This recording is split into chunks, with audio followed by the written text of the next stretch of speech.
Assalamualaikum warahmatullahi wabarakatuh. Apa kabar anak-anak? Semoga baik-baik saja, alhamdulillah. Segala puji bagi Allah Tuhan semesta alam, dan mari kita bersolawat. Baca solawat, Allahumma sholli ala sayyidina Muhammad. Semoga dengan berkah solawat kita diberkahi oleh Allah di dunia dan di akhirat. Sebelum kita mulai pembelajaran, mari kita berdoa dipimpin oleh ketua kelas. Silakan. Terima kasih.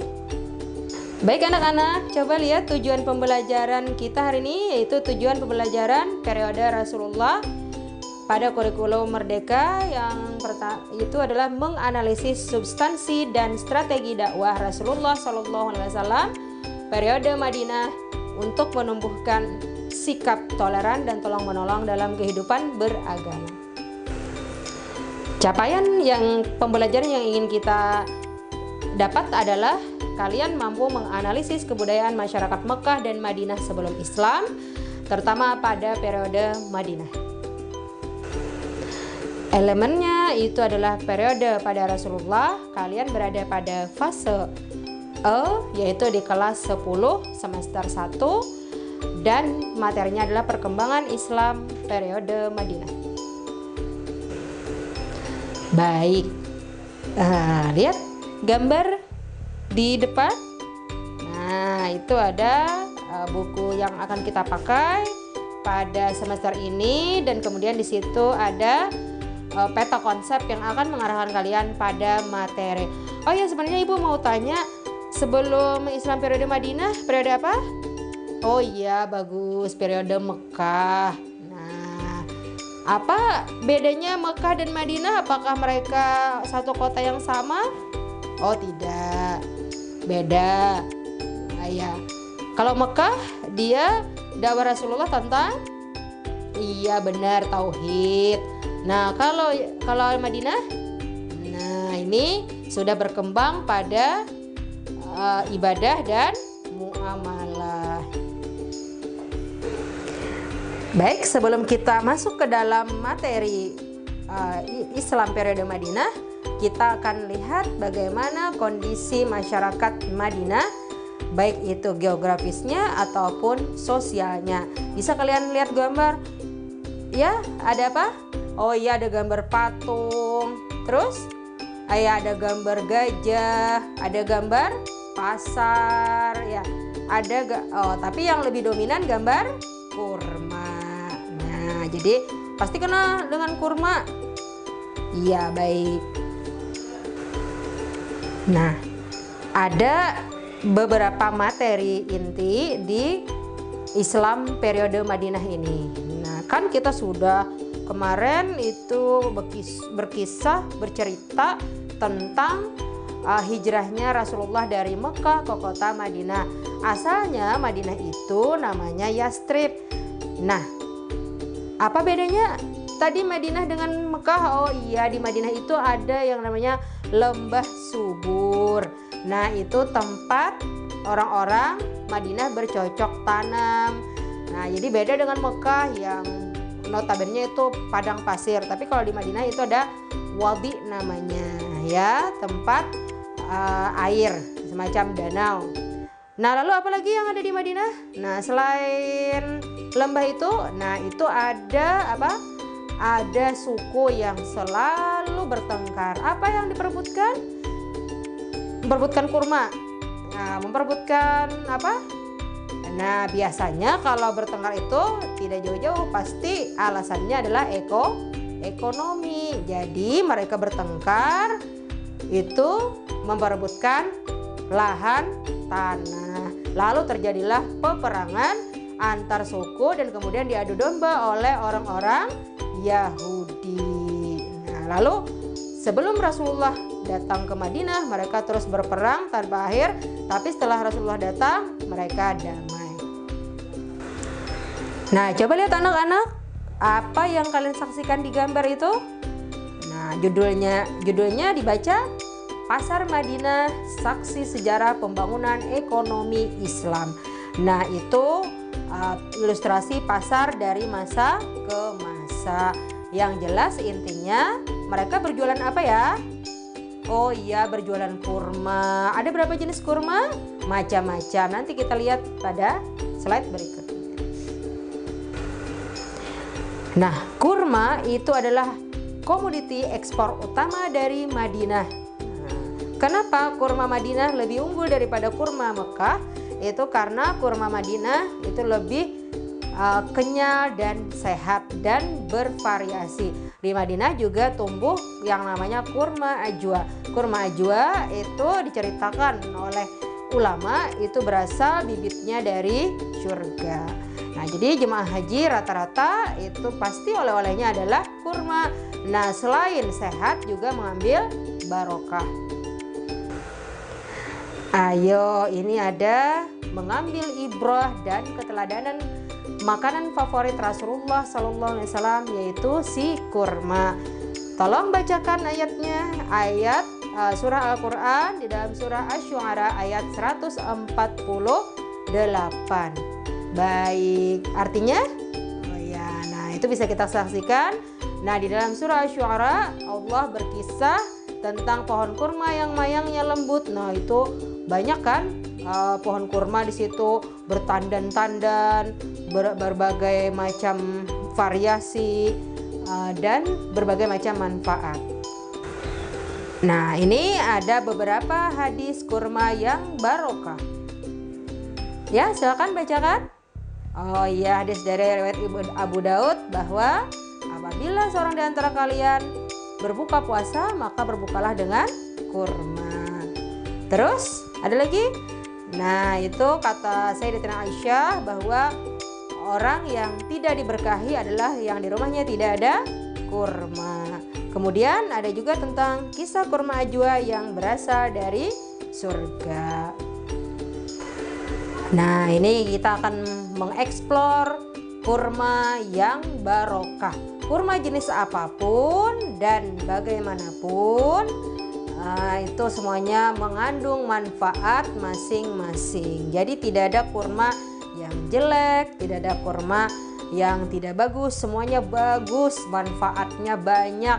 Nah, seperti yang kalian lihat, nah itu nilai gizinya, bahkan orang-orang meneliti kenapa sih Rasulullah itu senang sekali makan kurma dan kenapa kurma selalu dijadikan hidangan dalam setiap santapan Rasulullah. Nah, ini jadi kurma itu banyak sekali fungsinya untuk mencegah penyakit, mengobati penyakit, dan juga sebagai penangkal sihir bahkan. Nah, sekarang kita bisa mengambil keteladanan dari buah kurma dengan membuat minuman kurma yang sederhana yang kita buat sendiri di rumah. Harga kurma kan lumayan murah ya, tidak terlalu mahal. Berapa? Oh iya, kurang lebih ada 10.000 Bu, ada 20.000, ada 50.000. Jadi kita ambil yang murah bisa. Nah, lalu kita bisa mencampurnya dengan susu. Lalu kemudian kita bisa membuat sari kurma. Ini sehat seharian. Ada yang pengalaman pernah membuat? Ada? Oh, belum. Nah, kalau ibu ada pengalaman di rumah sakit, dia itu selalu pakai botol tempat sari kurma. Saya bilang, itu minuman apa Bu? Oh, ini kurma dikasih air hangat. Nah, lalu untuk apa? Kata ibu. Nah, itu katanya supaya menambah zat besi di dalam tubuhnya, karena beliau kekurangan zat besi yang menyebabkan anemia, yaitu mata sering berkunang-kunang. Nah, ini bagus untuk dipraktekkan di rumah, tapi bukan cuma bulan puasa saja. Nah, jadi bulan-bulan yang lain pun silahkan. Nah, nanti kita akan mengadakan percobaan sederhana membuat susu kurma dan sari kurma. Nah, ini ada susu ya. Ini, nah ya susunya bebas saja, mau susu murni, mau susu kental manis, silahkan, semuanya sehat saja. Nah, ini ada kurma. Nah, itu bisa dengan pisau, bisa dengan tangan. Nah, itu dipilah sedikit-sedikit. Nah, dihaluskan bisa. Nah, itu sampai habis. Nah, lalu tinggal diminum. Nah, mudah kan? Nah, ini ada ya, banyak lumayan. Nah, insya Allah sehat. Nah, belajarnya rajin. Nah, terhindar dari sihir. Nah, terus yang seperti pengalaman ibu tadi, nah ini sari kurmanya. Nah, ini kurma juga. Nah, silakan diracik kecil-kecil seperti ini, lalu dimasukkan ke dalam air panas. Nah, lalu di-shake di dalam botol bisa. Nah, dimasukkan dalam botol. Nah, ini bisa diputar-putar seperti ini. Nah, supaya air kurmanya larut, dan ini bisa seharian penuh. Nah, kita berenergi. Ya, silakan, ini bisa kita praktekkan hari ini. Nah, untuk kita minum hari ini juga, semoga kita dapat barokah dari kurma dan sehat, dan bisa disajikan di rumah kepada orang-orang tercinta. Terima kasih. Nah, baik, setelah kita tadi bercerita banyak tentang masyarakat Madinah, tentu saja di situ kurma, nah itu memegang peranan penting sejak sebelum Islam sampai hari ini. Nah, itu kita bisa ambil dari filosofi sang kurma. Nah, jadi kurma ini apa? Oh iya, dia bertahan meski diterpa badai angin dan panas sekalipun, ya benar. Nah, jadi dia memang kalau difilosofikan dalam bentuk fisik, dia memang sangat kuat ya. Nah, jadi dia tidak peduli dengan hujan. Nah, dia tetap ada, tetap berbuah meski panasnya, malah dia berbuah ketika suhu sedang panas-panasnya. Nah, jadi kalau ibu bisa simpulkan, nah bisa kalian resapi baik-baik, bisa kalian pahami bahwa kurma adalah yang pertama awal peradaban Madinah, kemudian tumpuan perekonomian Madinah, kemudian sunnah Rasulullah, sehat membangun jiwa raga sesuai dengan tujuan Pancasila, fisiknya harus kuat ya ketika menuntut ilmu. Nah, kemudian kurma juga tidak mungkin akan memiliki efek negatif karena dia terdapat di dalam Al-Quran, Sunnah, bahkan dari surga langsung. Nah, ini ada sebagai informasi tambahan, sekilas info itu ada tentang kisah kurma Baisan, di mana itu ada yang tahu, ada yang pernah membuka Google, ada yang pernah membaca. Oh, belum pernah. Ayah. Nah, jadi kurma Baisan ini letaknya anak-anak itu di perbatasan Palestina dan Israel. Kebunnya itu luas sekali. Kemudian mungkin kalau di tempat di Indonesia itu udah seperti kelapa sawit. Nah, namun akhir-akhir ini buahnya mengalami penurunan. Nah, lalu kita afiliasikan, kita kaitkan dengan sabda Nabi bahwa tanda-tanda akhir zaman salah satunya adalah kurma di Baisan itu sudah tidak lagi berbuah. Nauzubillahi min zalik, semoga kiamat masih jauh lagi. Nah, ini ibu ada tugas, silahkan dikerjakan. Kalau tidak selesai di sini bisa dibawa ke rumah. Nah, yang pertama buat resume. Nah, buat resume tentang materi hari ini yang singkat-singkat saja, apa yang kalian dapatkan dari materi si kurma hari ini dan Madinah hari ini. Kemudian yang kedua, tolong buatkan praktek kita hari ini susu kurma ataupun sari kurma untuk orang-orang tercinta, orang-orang terkasih, lengkap dengan adabnya ya. Pakai bismillah, baca doa sebelum makan dan minum, lalu foto atau video kirim ke ibu ya.